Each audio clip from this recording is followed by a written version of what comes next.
Essula endala gye tugenzeeko egamba nti mengeya. Essula egamba nti mengeya. Mivule okuva e Bugerere yadde amaze okutegeera nti yali akoze okusinziira ku bigambo bakadde be bye baayogera naye. Okumala ebbanga nga lya myezi 2 emabega, Mivule yalina abawala 6 mulambirira be yakyakalanga nabo, buli omu mu kiseera kye. Kyokka nga tannasalawo gwe yali agenda kwemalirako. Abawala 2 baali mu Kisenyi, omulala ng'abeera Nateete, omulala ye yali wa mu bitundu by'e Makerere, owookutaano ng'atuula Naakulabye, n'ow'omukaaga nga mwana nzaalwa y'e Mutundwe. Mivule yali musajja mbagulanyi, omukujjukujju gw'otogenda kulaba. Abaana abawala abo bonna yasobolanga okubalimbalimba, buli omu n'amukkirizisa nti ye yekka eyamusulanga ku mwoyo ng'olufuba. Mivule yasobola okwesanyusangamu mu biseera bye eby'olweggulo ng'atambula n'abawala abo mu mpalo, naye gye yakoma okubeewa nabo gye baakoma okumulyako ensimbi ze. Buli omu yabanga n'ekintu ekyasinganga okumusanyusa, ekyo nno kye yasabanga okumukolera, okuggyako omuwala omu yekka, naye abalala bonna baali baagala nnyo omwenge omuzungu. Ku ekyo nno Mivule kwe yassanga n'ebirala nga buli omu bwe yabanga ayagadde. Mivule bwe yadda okuva e Bugerere yeeyongera bweyongezi mu maaso n'emikwano gye egyo. Mivule yanyumya nti we yagendera okulabukira n'okutegeera nti abawala namutta ng'afiiriddwa kinene nnyo. Emirundi egisinga ng'agenze nabo eyo mu bifo omunywerwa omwenge, baamulekanga mu bitebe ebigonvu ng'atudde, oluusi ng'afuuweeta sigala we, ne bagenda balagira abaweereza okuleeta omwenge ogw'ejjinjirizi nga bagenderera okuddugaza emmeeza balagiriza enkoko eyo bagireese, sumbuusa w'ennyama naye bamubetense. Awo we baavanga nno ate ne bagenda bali ekyeggulo, bwe baabanga si kye basoose nga tebannatandika kunywa mwenge. Nga bali ate onywedde lidde enkoko ate n'ekyeggulo. Obupapula obubanja ensimbi baabuleetanga babuvuunise ne babukwasa Mivule, naye ng'abawala tebaagala kubutunulako. Ssempala oluusi yategeeranga nkeera nti eggulo yasaasaanyizza ensimbi nnyingi nnyo. Waliwo omulundi Mivule lwe yasaasaanya ensimbi, oluvannyuma n'ajula okukaaba. Mbu yatuuka ng'alonda omuwala omu ku abo enkumu be yali nabo asanyuke naye ku wiikendi. Mivule okuva eka okujja e Kampala yajjira mu bbaasi. Bwe yatuuka ku paaka n'apangisa mangu akamotoka okugenda okunona munneewe Nateete gye yali asula. Abaagalana bombi baatuula mabega mu mmotoka, omuvuzi okugenda okuggyamu omuliro nga bali ku kisaawe e Nakivubo. Olw'obutayagala kugendera mu nsindikagano, Mivule yasalawo okugula tiketi ku ssaawa 9:30 bayingire mangu ng'abantu tebannayala nnyo. Baali tebannayingira, Mivule kwe kugamba gwe yapangisa nti, "Mwami ssebo, ojja kutulinda okutuusa omupiira lwe gunaggwa. Nkupangisizza sipensulo, nja kukusasula n'ekiseera kyonna ky'onoomala ng'otulinda." Nnyini mmotoka yasekera mu ttabi lya ngalo. Ye yali amanyi bulungi omupiira we gwali gugenda okutandikira era n'okuggweera. Bw'atyo kyazira kulaba bali nga beevumbye ekisaawe ng'agenda kwenoonyezaayo obusente bulala mu bbanga Mivule lye yamugamba okubalinda. Omupiira gwanyuma nnyo era gwatuusa kuggwa ng'enduulu esaanikidde ekisaawe kyonna. Tegwalwa nga guggwa. Mivule ne munne olwali okwessa bati ebweru w'ekisaawe, omuvubuka wa takisi ng'abatuuse, abayise mu bantu abaali bateevuunya ng'obuwuka abatuuse awali emmotoka. Omuwala nga yenna ajjudde enseko ku matama yakyukira Mivule n'amugamba nti, "Mwami omanyi?" Yamuyitanga mwami. "Mwami omanyi? Omwami ono muntu mulamu nnyo nnyini, kitalo. Ani assaayo ennyo omwoyo bw'atyo bambi okutunona n'okutuwonya okumagamaga okulabika nga ababuliddwa ekyokukola mu bantu abangi bati." Ko nnyini mmotoka nti, nyaba ku kantu katono nnyo ku bantu ab'eddaala ng'eryammwe ku katono nnyo bwe mba nakkiriza okuweereza nteekwa okutuukiriza obuvunaanyizibwa obwo bwonna ye abaffe bwe mbakuumiridde wano okuva lwe mwayingidde naye ate okubanonako kinfiiriza ki Mivule yali ayawukana n'ow'emmotoka yamusasula ensimbi nnyingi olw'omulimu gwe yabakolera. Okulaba omupiira eyo yali ntandikwa ya kusanyuka. Abavubuka baali tebannaluba. Obudde bwali bukunira buti ne bayingira mu wooteeri mwe baali ekyeggulo eky'ekigagga. Omwo mwe baava ne bessa mu bbaala gwe wamma ne beekola ekigenyi. Omuwala teyamanya kyali mu nsawo ya mukwano gwe ate n'omulenzi naye n'atayagala kwefa ebyamu by'ensimbi bw'atyo n'aleka munne n'asaba buli kye yayagala. Mivule yagiranga n'abuuza munne nti kaakati kiki ekibulawo? K'omuwala nedda tewali ndi bulungi ddiya. Olwo omulenzi n'anyeenya omutwe n'assa sigala ku mumwa n'ate ekikoomi kyonna akasenge konna ne kabanga akaguddemu kalenge. Saagala muntu anya era nze neewuunyamu abaana ab'obuwala. Muneesa bwe ziba ziweranga 7 ez'ekiro abaagalana ne basalawo okunnyuka amasanyu bagende buli omu adde ewuwe yeewunzikeko nti n'obwenja bwali wala. Omwana omuwala eyabakolako bwe yamanya ensalawo yaabwe eyo kwe kuleeta akasoosi okwali akapapulo akalaga ensimbi abaagalana bano ze baali babanjibwa. Omulungi wa Mivule yaleka munne akajjayo bw'ati ku kasoosi ye n'afulumako wabweru. Ng'ate munnange fa bibyo oba bakubanja mmeka fa bibyo. Omuvubuka agenda okwekkaanya ensimbi ezimubanjibwa nga nnyingi nnyo nno.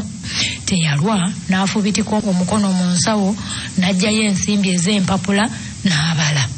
Okugenda okumalayo ensimbi zonna ezaali zimubanjibwa ng'asigazza siringi 5 mu ngalo n'endala 3 ezaali mu nsawo. Kyokka ye omuweereza olwakwata ku nsimbi ze yali abanja ne yeebaza Mivule nti weebale nnyo ssebo kusasula opakasizza ssebo. N'amulaga akabina n'agenda. Nalulungi bwadda yasanga munneewe ali awo atunula minwe. Kwe kumubuuza nti omulungi obadde kimukwano kiki ekikutuuseeko nga siriiwo? Mivule kwe kuddamu nga yenna nno akaladde nti sirina kyembadde. Gw'olabye mbadde ki? K'omuwala nti mazima olabika ng'akyuseeko ennyo naawe. Ko ye nti sirina kyembadde.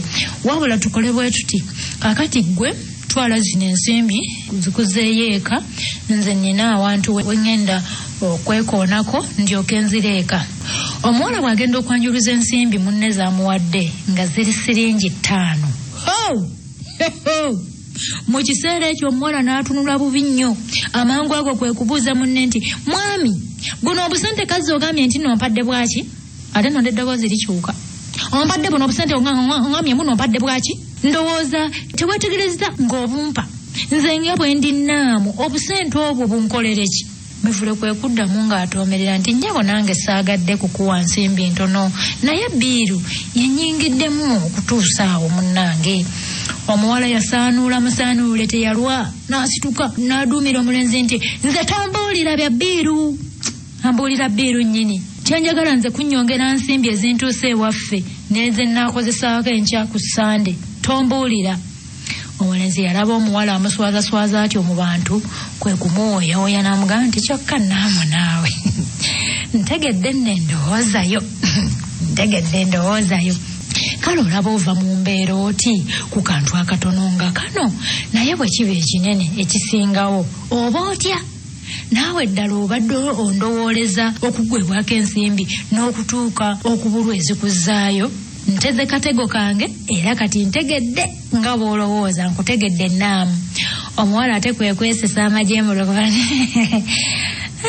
yetonda nti naye mwami oli muzibu. Ani akola ati munne nonneereza bw'otyo mu bantu naye naawe olimba. Alimba naawe n'osooka okunneereza otyo mu bantu. Olwo nno baali bafulumye wabweru nga bali bweru w'ebbaala. Mivule yanyiiga nnyo era muli n'awulira nga yeetamiddwa nga n'okwagala takyayagala kulaba kuguwala guno oba gwali guwala oba kyali kiwala oba kaali kawala simanyi nange neetereddewo byange. Yabalirira ensimbi z'enkumu zityo ezaagenda olw'okusanyusa omuwala kyokka ate nga y'omuwala yalaga nti tasanyusibbwa olw'obutafuna nsimbi nnyingi ze yali yeetaaga. Omulenzi yajjukira emmere enkumu omuwala gye yaleka ku sowaani so nga yasasulwa ensimbi nnyingi nnyo n'anyolwa. Ekyajjira Mivule amangu kwe kugamba omuwala nti kaakati nno kandaba ono omuvubuka wa takisi atera okumpeereza obulungi mpuzeeyo eka munnange mpuzeeyo nnyabo ewaka. Mivule bwe yagenda yafuuka musugu ekanyanya naye bwe yeebaka obugazi ekiro ekyo n'alowooza. Yagenda okulaba ng'akolera bwereere. Buli kasimbi kaafuna kayita mu myaganya gya ngalo. Amangu ago kwe kujjukira ebigambo nnyina bye yamugamba nga bakyali emukono nti weekuume nnyo abawala n'abakazi b'oku kibuga. Bw'atyo kwe kweddamu n'alaba ng'okwesimba ku lugube lw'abawala abo kwali kumala biseera nakwonoona nsimbi za bwereere. Bw'atyo n'atandika okugenda nga abakyawa okutuusa lwe yabejjirako ddala n'abakyayira ddala. Naye nno nga bwe baalugera nti eyakaliddeko mwoyo mulondo, Mivule aba ayitaayita ati olw'eggulo mu bitundu by'Ewandege eyo n'alengera omuwala ng'ayimiridde ku lubalaza wamma n'amutwala omutima n'omubiri. Bwe yasuulayo eriiso okwetegereza omuwala n'omuwala n'afuba nnyo okwetegereza omulenzi. Mivule munange teyalwa n'ayimirira. Amangu ago n'akwata mu nsawo z'empale ye n'abanga eyalina ky'anoonya. Ekyo nno kyamuyamba nnyo. Bwe yajja emikono mu nsawo kwe kusala oluguudo n'alaga omuwala gye yali ayimiridde ku ludda olwaliko amaduuka amangi. Omuvubuka bwe yatuuka okumpi n'omuwala n'abanga ayimirira n'amala okumubuuzaako. Oluvannyuma n'ayingira mu dduuka n'agulamu buswiiti buna ate amangu ago n'afuluma. Okuva ku dduuka yajja amaze okusala amagezi aganaamusobozesa okwogera n'omuwala oyo ng'omuwala ye yasooka n'okwogera. Mivule bw'aba yakayita bw'ati ku muwala n'afumitika omukono mu nsawo mwe yali atadde buswiiti. Mu kujjayo akamu ku buswiiti ne kava mu nsawo ne kagwa. Kyokka n'atambula butambuzi ng'alinga atategedde anti olwo omutego gwe gumasuka era kwe kukwasa. Omuwala kwe kuyitwa mu ddoboozi esseeneekerevu nti sebo omwami agenda ebibyo bigudde. Ekyo omuwala yakiddamu emirundi ebiri. Mivule n'amaguka n'agamba omuwala nti nyaba ogamba nze? Ko omuwala nti ye ssebo waliwo ebibyo biibino ebigudde. Mivule kwe kukyuka n'addako emabega n'alonda kaswiiti era n'agamba omuwala nga bw'amusemberera nti nyaba weebale nnyo. Abantu kye bava bagamba nti si kirungi kuyita ku muntu nga tomubuuzizza. Kale singa saakubuuzizza nandizeewo ensonyi. Ko omuwala nti nyala ekyo nakyo kikulu ne bwe badde tombuuzizza nandikuyambye ako katono nnyo. Omuwala yali ayogera ebyo nga Mivule asonda byakuddamu era omuwala olwasirisa ebibye n'amubuuza nti nyaba olina gw'olinda wano? Ko omuwala nti nedda wabula nninda mmotoka nzireyo ewaffe. Ko omulenzi nti obeera ludda wa nnyabo? Ko ye nti mbeera bwayiise eyo. Ko omulenzi nti nyabo ononsonyiwa okukubuuza ennyo amannya go nnyabo? Ko omuwala nti nze Eriva Nsonyi Mary Babirye kyokka abasinga bampita Eriva Mary Mulongo. Gwe ate agago ssebo? Ko Mivule nti nze Abusolo Mukulisitoofa Mivule mbeera Kibuye nnyabo. Mu kiseera ekyo omuwala n'omulenzi bombi baali bamaze okuggwamu ekimeeme nga bw'eri mpisa y'abakazi ey'okweddaabiriza. Omuwala yajjayo akatambaala akaali akeeru bettukutuku n'akeeyisa mu maaso. Oluvannyuma ne battukiza buto emboozi yaabwe. Mivule yabuuliza ddala ekifo kyennyini Eriva Nsonyi ono we yali asula. N'omuwala teyali mubi n'amugambira ddala ennyumba n'omuzigo. Bannange omulaba ono omuwala n'amugamba ennyumba n'omuzigo mwe yali asula. Bwe baali baawukana Mivule n'asuubiza okugendayo okulaba ku mwana omuwala oyo mu bbanga lya nnaku 2 mu biseera eby'olweggulo. Amangu ago Mivule ekibuye yazzaayo mubiri naye ng'omwoyo gugenze ye bwayise wa Erivansoni era mu kkubo yagendanga mbu asala entotto nga yeebuuza engeri gy'ayinza okunywezaamu omukwano n'omwana muwala oli. Eziragwa omulungi munnaye tezirwa. Olunaku terwalwa ne lutuuka omuvubuka olwava ku mulimu teyawunjawunja yalinnya bulinnya bbaasi ey'ekawempe ewabangawo bbaasi tewabanga takisi munnange ngadde ekawempe olwayimirira eti ebwayise lwe lwamala ng'agibuukamu. Mivule yali alabika bulungi nnyo mu kiseera ekyo era yagolola ebyambalo bye eby'omulimu empale n'essaati ebya kaki n'abimalirako amagezi. Amapeesa nago gaali gamasamasa bya kitalo. Sitookisi nga njeru ze yali asibizzaako obuyondo obumyufu yalinga byakijaati. Ali obuyondo obumyufu bwe butya baaba mbu ng'asibizzaako obuyondo obumyufu nga buliko n'obututtwa obumyufu nazo nga zituukidde ddala bulungi ku ngatto ze mmyufu ezaali zinyereketa. Yayambala biki bino? Sebo nene ennyambala eno egenda ekomawo ssebo. Munnange Toofa waffe yali amanyi okulagirirwa kubanga bwe yava mu bbaasi teyabuuza wadde okubula wabula okugendera ddala obutereevu ku muzigo gwa Erivansoni Mulongo mwe yali asula. Munnange omuvubuka bwe yatuuka ku mulyango n'ajja galubindi ku maaso n'azikwasa omukono ogumu alw'amalala gajja n'alyoka akonkona. Omuwala naye yali bulindala. Omuwala yali yasiimye dda mangu ago ye Erivansoni. Bwe babasuulawo nga muga nti batusuddewo amangu ago Erivansoni nnaku 2-3. Omuwala naye yali bulindaala. Mivule yakonkona omulundi gwali guti ng'Erivansoni oluggi yalubanduddewo dda. Essanyu lya kitalo gwe wamma omuvubuka nga balabaganyeeko basooka ne basirika bombi okumala akaseera okutuusa oluvannyuma omuwala bwe yayaniriza munne ne bayingira mu maama Erivansoni nga yalina omukwano. Mivule yeewuunya nnyo obuyonjo n'endabika ennungi y'eddiiro lya Eriva. Wakati mu ddiiro waaliwo akameeza akeekulungulivu akaali kabikkiddwako ekitambaala ekitungibwa ne kimalirwako amagezi. Okwo nno kwe kwali ekimuli ekyatwalira Mivule ebbanga ng'akyekebejja. Mu nsonda emu mwalimu akameeza ak'amagulu amawanvu. Okwo nno kwe kwali ekimuli n'ekifaananyi kya Eriva kye baamukuba nga yeerimbye bw'ati ng'ali mu kimuli maama akutte ku kamuli nga bw'asekereza. Bagamba nti ababiri babibira ebigambo n'abavubuka abo bateesa ebintu bingi ku lunaku olwo era Mivule yagenda okuddayo ekibuye ng'akyusa nnyo mu ndowooza ye ng'alinga alina entegeke empya. Omukwano kintu kizibu nnyo. Mivule si bw'otulo twamulema okwebaka ekiro ekyo yabanga mbw agenderera bw'atyo okwebaka omutima ne gumutyemuka bwe ttwa. Ate olwo n'atunula okumala akaseera munnange n'agenda ng'ataganyizibwa bw'atyo obudde paka kejengetsebo nga Mivule teyeebase lwa mukwano. Annange Mivule yakulungutana nnyo olw'omuwala oyo. Buli lunaku yayagalanga agende bw'ayisa amulabeko. Kyokka ate nga nakyo akitya kubanga eka yaddangayo nga buzibye nnyo. Yateeba okubuulirako sengaawe n'alowooza nti si kyekyali ekiseera okwogera ku mukwano gwe mu ngeri eyo. Omuwala naye bwe yamala okutegeera nga Mivule alina omulimu ogumu anti wulira ebirowoozo byaffe. Omuwala naye bwe yamala okutegeera nga Mivule alina omulimu ogumufunyisa ensimbi eza buli mwezi n'afuba okumulaga nti yali amwagala bisoko nga bya ngoma. Bwe baamala okumanyiregana obulungi Mivule n'asaba Eriva atuukeko gye yali akolera.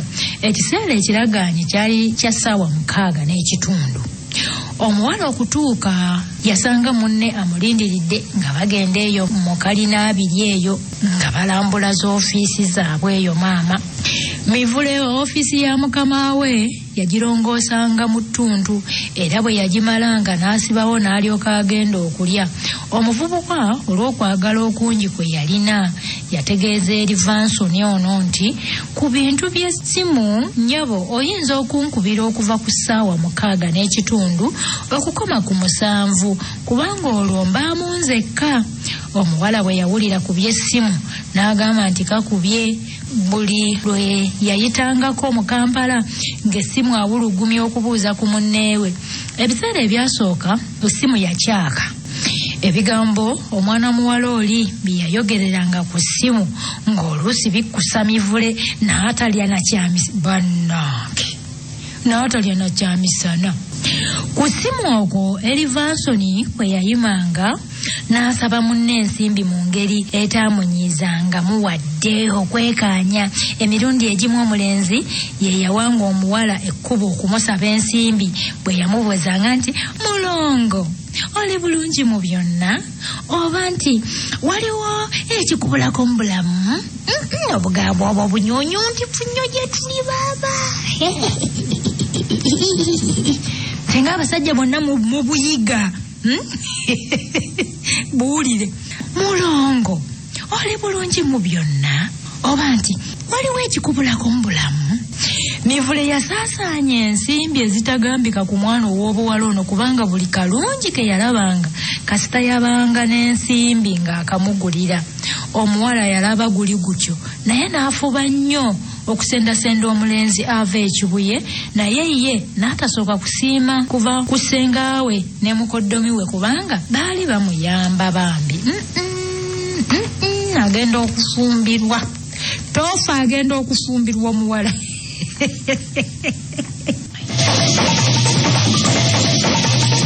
Nti teyagala kuva mu basengaawe na mu mukoddomi we kubanga era munnaye baali bamuyamba era nga bamukolera ebintu bingi nnyo.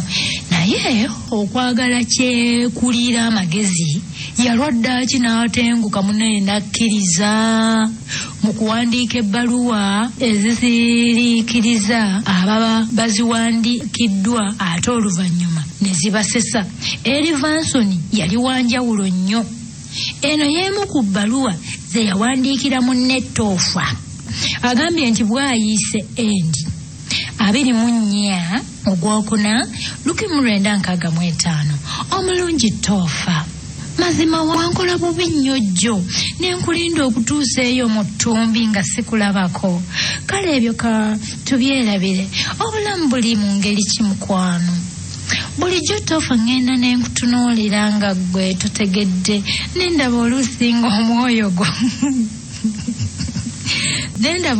ng'omwoyo gwo guguddemu olubege ku luuyi olulala olutali lwange nendowooza n'okulowooza nti oba maama nkuuma lubugo lubaale mubbe. Toofa ekyo kiri kitya? Kyokka mwattu ekyo tokitwala nti ye ndowooza yange eya bulijjo wabula kinzijira bujjizi kiseera buseera era lwakwagala.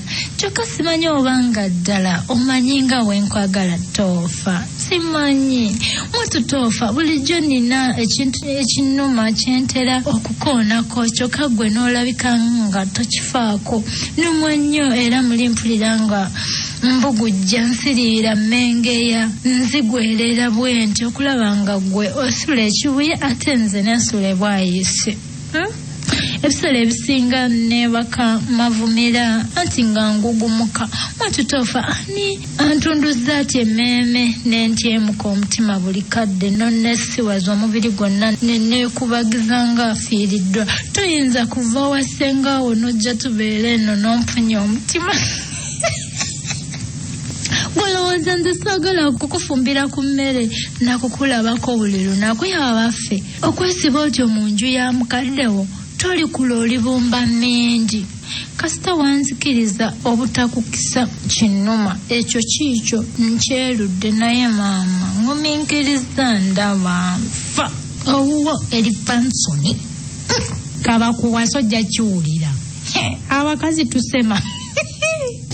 Agamba nti ebbaluwa eyo Mivule yamusuza akulungutana n'alowooza bw'anaagamba ssengaawe ne mukoddomi we nti agenda n'ateebereza engeri abakulu ab'ebugerere gye bali biwulira nti Mivule yafumbirwa oludda lw'ebwayiise, wamma amagezi ne gaamuggwamu ng'ayombera gy'asaka.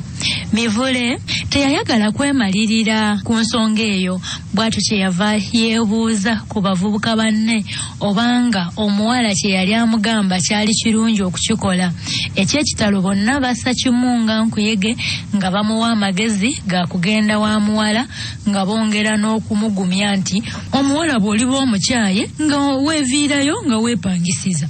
Olaba n'ono omusajja munnaffe naye ali mu muzigo gwe. Olwo baali bamulaga akalenzi akaali kaweza emyaka nga 16 bw'akaali kasula kokka mu muzigo. Mivule olwawulira ebyo olunaku olwo emisinde nga givuga yogayoga wa Eriva, omuwala yamulengererako eri n'akuba mu ngalo n'assaako kakokola tondeka nnyuma. Naye wano wagendawo kakokola tondeka nnyuma. Kakokola tondeka nnyuma ng'atera kukolebwa nga waliwo akabi. Kakokola tondeka nnyuma kugenda kutikkula munne eyagendera mu ntwala y'ebyokulya. Olunaku omulenzi lwe yagenderako ewa munne lwali lwa 6. Bw'atyo n'afumintiriza ekyali kimukuusakusa okudda eka, ate nga waliwo n'ensonga ze yali ayagala okumaliriza nga takiraba. Bw'atyo kyeyava amalirira okusula. Mivule yannyonnyola Eriva ebintu bingi ebyali bimufaako, era n'omuwala naye n'annyonnyola ebibye, kyokka ng'ebisinga Eriva abiyita kungulu nga muwuzi era ng'akuusa. Omulenzi bwe yamala okwatula nti yali amaliridde okubeera ne munne, ebintu byonna ne biteesebwa ekiro ekyo ne biggwa. Omulenzi yategeeza omuwala nti ku ntandikwa y'omwezi gwa Meeyi 1965 bwe yali agenda okuva ekibuye abudamire era ku budamire ddala ebwayiise